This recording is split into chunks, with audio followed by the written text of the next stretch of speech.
merci. Je suis heureux que vous soyez revenus et que vous soyez à la maison. Pour tous les autres, vous êtes ici à la maison. Vous êtes chez vous. J'avais d'ailleurs proposé 2 choses pour l'Afrique. D'abord, qu'au niveau de l'Afrique, on supprime les visas. On supprime tous les visas.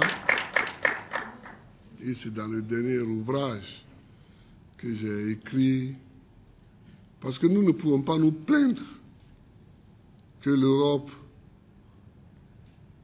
oppose à nos jeunes de ne pas aller dans les pays européens avec des restrictions drastiques.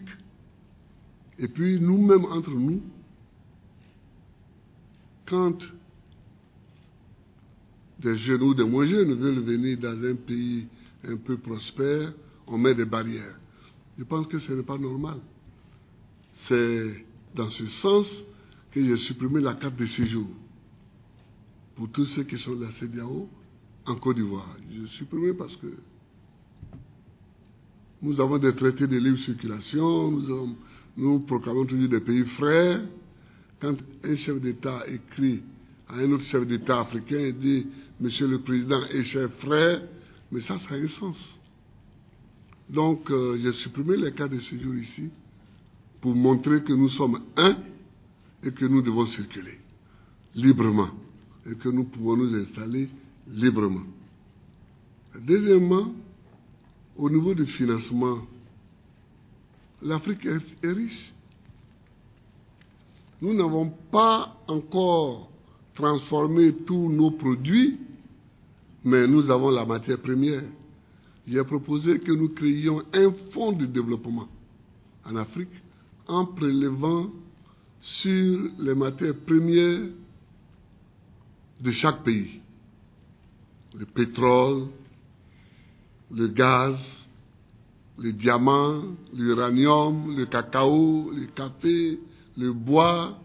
Si nous prélevons sur chacune de nos matières premières et que nous créons un fonds, on verra que les Africains ne vont pas se mettre en rang pour aller emprunter à Paris, à Londres ou à New York, mais qu'entre eux, ils peuvent financer l'essentiel du développement. Mais aidez-moi à porter ces messages-là. C'est ça qu'il faut porter. Si nous ne le faisons pas, et c'est parce que nous ne le faisons pas qu'on intervient dans nos élections. Il n'y a pas de séparation entre le développement et la liberté politique. Vous comprenez? Et c'est parce qu'on propose ces choses-là qu'on intervient dans nos élections. Au mépris des lois. Je disais il y a quelques jours que ce qui différencie les hommes des bêtes, parce que nous sommes tous des animaux au sens étymologique, mais ce qui nous différencie des bêtes, c'est que nous, dans nos sociétés, nous avons des lois, des règles qui nous permettent de vivre en société sans nous dévorer.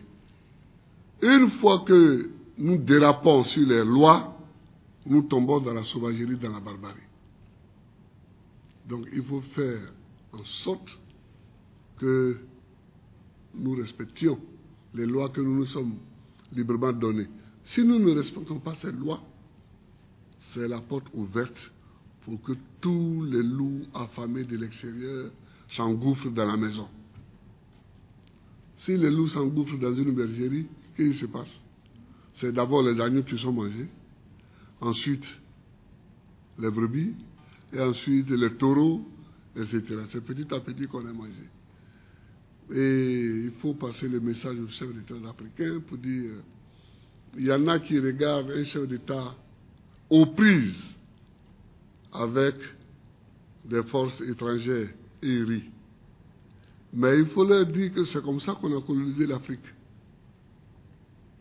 Parce que quand le colonisateur arrivait, il attaquait une tribu, l'autre tribu riait et dit, nous ne sommes pas concernés. Mais quand on a fini la tribu A, on passe à la tribu B. La tribu B Au moment où on la mate, la tribu s'est dit, oh, nous ne sommes pas concernés, etc.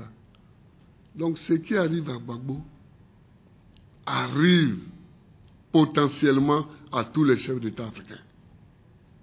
Ils n'ont pas aidé Lumumba en 60, mais ils ont tous subi le sort de Lumumba. Donc, nous sommes forts, nous résistons, nous sommes courageux, nous résistons, notre peuple est avec nous, nous résistons. Mais c'est un combat à mener, c'est une lutte indispensable, c'est un passage obligé pour que demain, vous soyez libres. Parce que ce combat, nous, les âges que nous avons, ce n'est plus pour nous, hein. C'est pour que vous soyez libres demain. Je regarde souvent les pays européens, moi qui ai tellement étudié l'histoire de leur pays, et je dis, ces gens qui circulent librement, qui parlent haut et fort, qui vont en vacances, qui vivent tranquilles, mais c'est parce que leurs ancêtres ont lutté. Leurs ancêtres ont lutté. Leurs ancêtres ont fait des révolutions. Leurs ancêtres sont morts, beaucoup ont donné leur vie. Ce qui permet aujourd'hui aux générations actuelles de vivre tranquillement. Eh bien, considérez que nous, c'est le sacrifice que nous faisons aujourd'hui qui vous permettront de vivre demain tranquillement. Et je suis fier pour ça. Je suis fier de ça. Et c'est un cadeau pour l'Afrique, c'est un cadeau pour la jeunesse africaine. Je suis heureux de vous voir. Je suis heureux des interventions de Kennedy et de Tamwafo Marie. Vive l'Afrique.